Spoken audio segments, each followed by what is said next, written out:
The subject today is what is called the five hindrances. That's the classic name given to this concept. It's a Buddhist concept. So you see that primarily in the Buddhist texts. And hindrances, in that sense, is you can understand as obstacles. So something that impairs progress or something that covers the truth. But especially hindrance here, it's really in the idea of an obstacle, something that impairs. Classically speaking, these five hindrances are both impairments or blockages for meditation. So they will prevent meditation to unfold, let's say, or to deepen. They prevent continuation of meditation. They will prevent development of meditation. And you can also understand these hindrances or obstacles towards what in Buddhism would be called seeing the truth or wisdom or perception of the true nature of reality. I will initially just name them and then I'll explain one by one. So number one is desire. Number two is ill will or hatred. Number three is what's classically translated as sloth and torpor, but I would use here more maybe lethargy and drowsiness. The fourth is remorse and agitation. And the fifth is doubt. So desire, the number one, of course, here it doesn't mean any desire. For example, the Buddha classically spoke of there's some certain desires which are wholesome. So, for example, the desire to be good, the desire to develop virtues, the desire for meditation, so to develop your spiritual practice, the desire for enlightenment, this desire for wisdom to understand what is this life about, what is this world about. So all these are what will be termed as wholesome or skillful desires.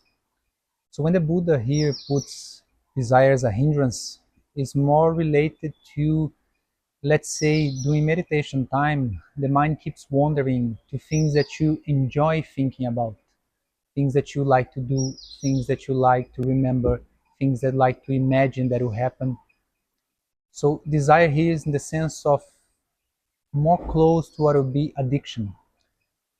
Of course, addiction is a heavy word, but we can understand here, we can downplay, let's say, the idea of addiction just for something that takes a lot of space on your mind. It makes you think a lot, it makes you imagine a lot, it makes you remember a lot, it makes you wonder a lot.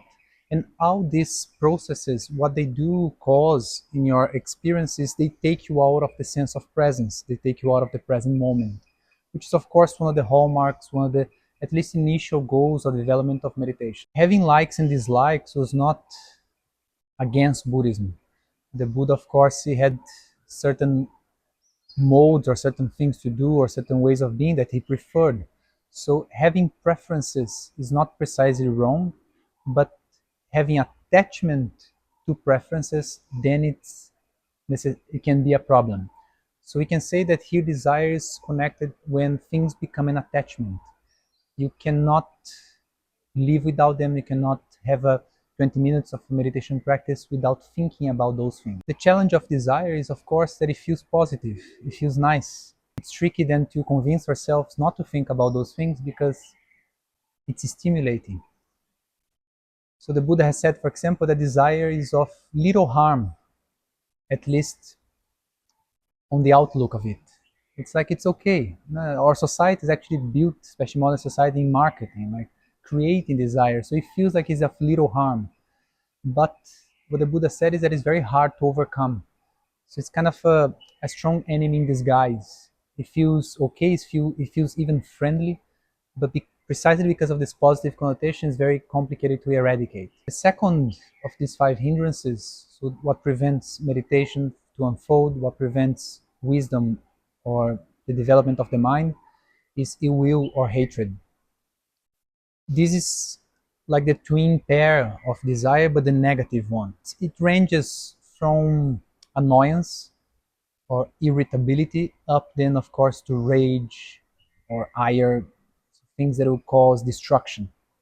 So these are all included in this ill will or hatred. Compared to the that analogy of that, or that perception of desire being of little harm and very difficult to eradicate it, the Buddha said that hatred is of great harm, but fairly easy to eradicate. And it's an interesting outtake. So of course it's very harmful because hatred is clearly negative. It's fairly difficult to enjoy the hatred state. It feels poisonous to the body and to the mind, and it's harmful not only for the person that is experiencing that, but also, of course, for whoever is on the line of shot of that hatred. But it's fairly easy to eradicate because it's sensibly understood as something wrong. It's something you like to get rid of. Everyone would prefer to be at ease. Everyone would prefer to be with a lighter mood. So it's not that difficult to convince your own mind or someone to drop the hatred. Easier said than done, of course, as everything in life, but in any case, it's easier to convince yourself that hatred is not positive, therefore, to let go of it. For meditation, the hatred, the ill will, is manifested in simple ways. Let's say you are trying to meditate and there are sounds, or there are discomforts on the body, or there are moods on the mind. Let's say you're a little bit lazy, you're a little bit tired, and the mind doesn't collaborate with sensing the breath or whatever meditation you're doing. So there's a sense of dissatisfaction, of annoyance, and it can grow up to hatred itself. Let's say if you're experiencing in your life a lot of challenges regarding people or circumstances, and those pollute the mind, or they cloud the mind and prevent you from thinking or experiencing anything else. The third one, which is classically translated as sloth and torpor, but I would say is lethargy and drowsiness. This is very much related to lack of energy and incapacity to focus. A lot of these, from experience, people normally understand that it's very much related to the body.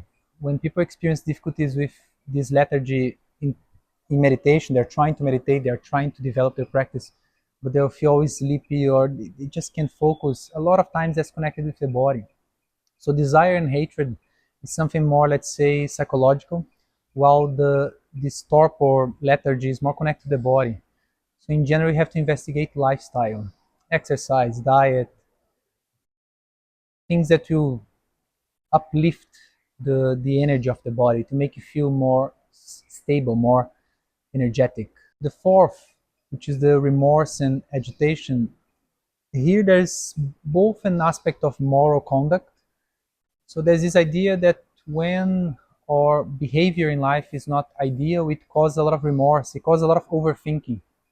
Like when circumstances, when the emotional circumstances or surroundings of our life are not adequate, we have to think a lot. We are pressed to think by ourselves or by society or by people. So this causes remorse in the sense of having to always consider it again and again.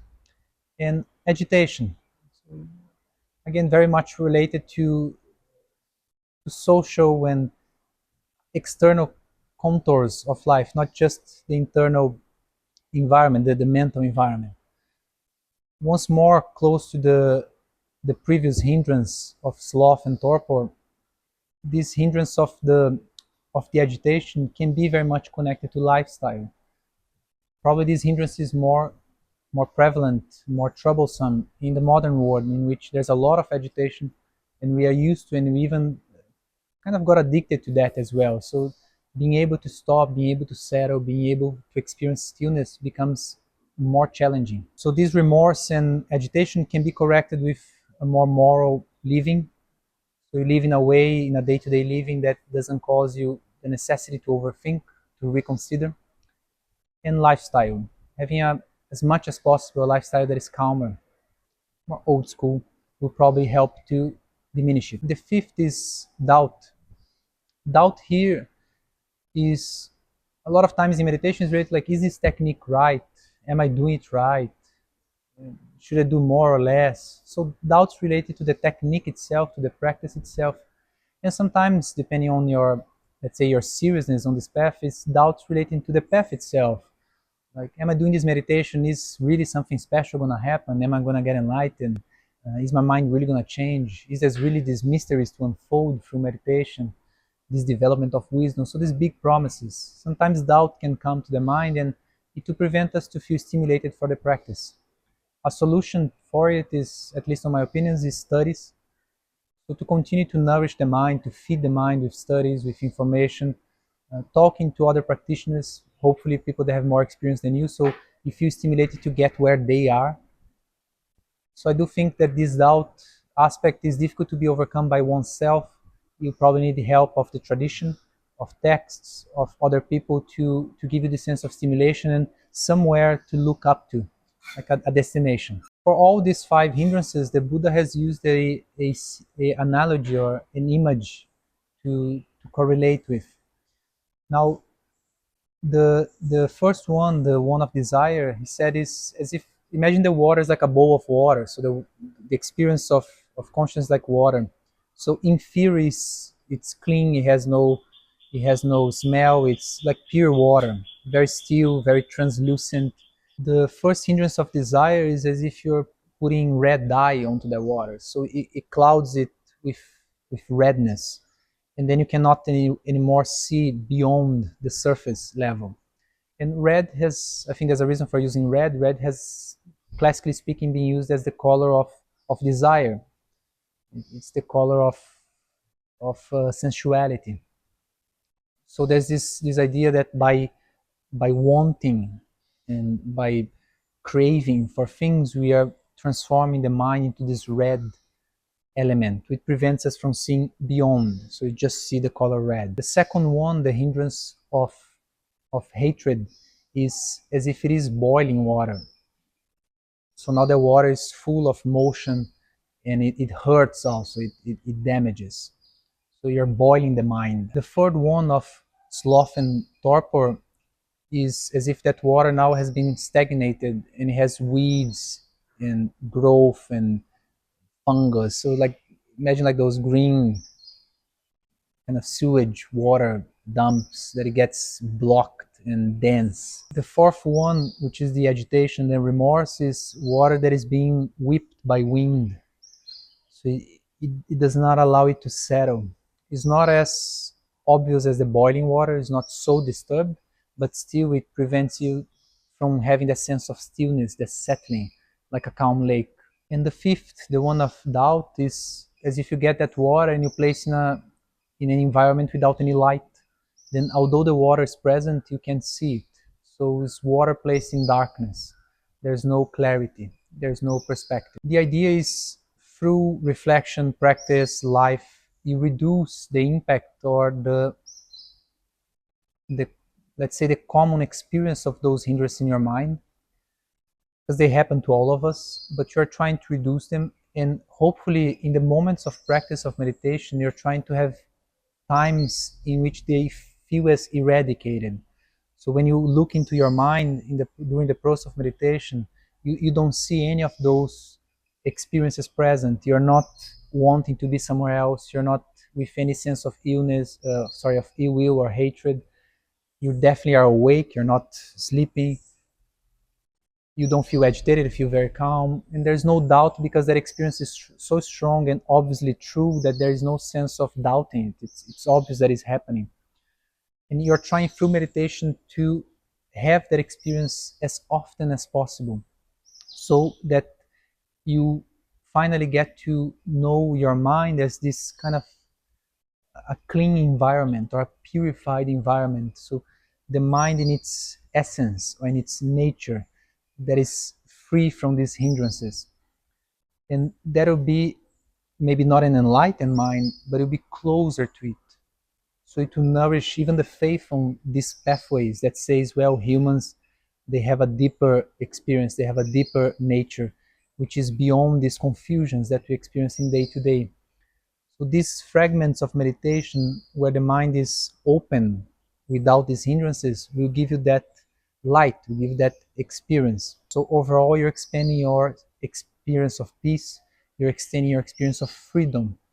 And although certain things like desire or hatred, they might even feel good when we are having them. We get hooked on those experiences. We enjoy agitation, we like being busy and so on. But once you feel the mind free, that is really something unforgettable. Definitely there will be this wholesome desire to have more of that mind, and to be able to live with more of that mind, to be free, to be at ease.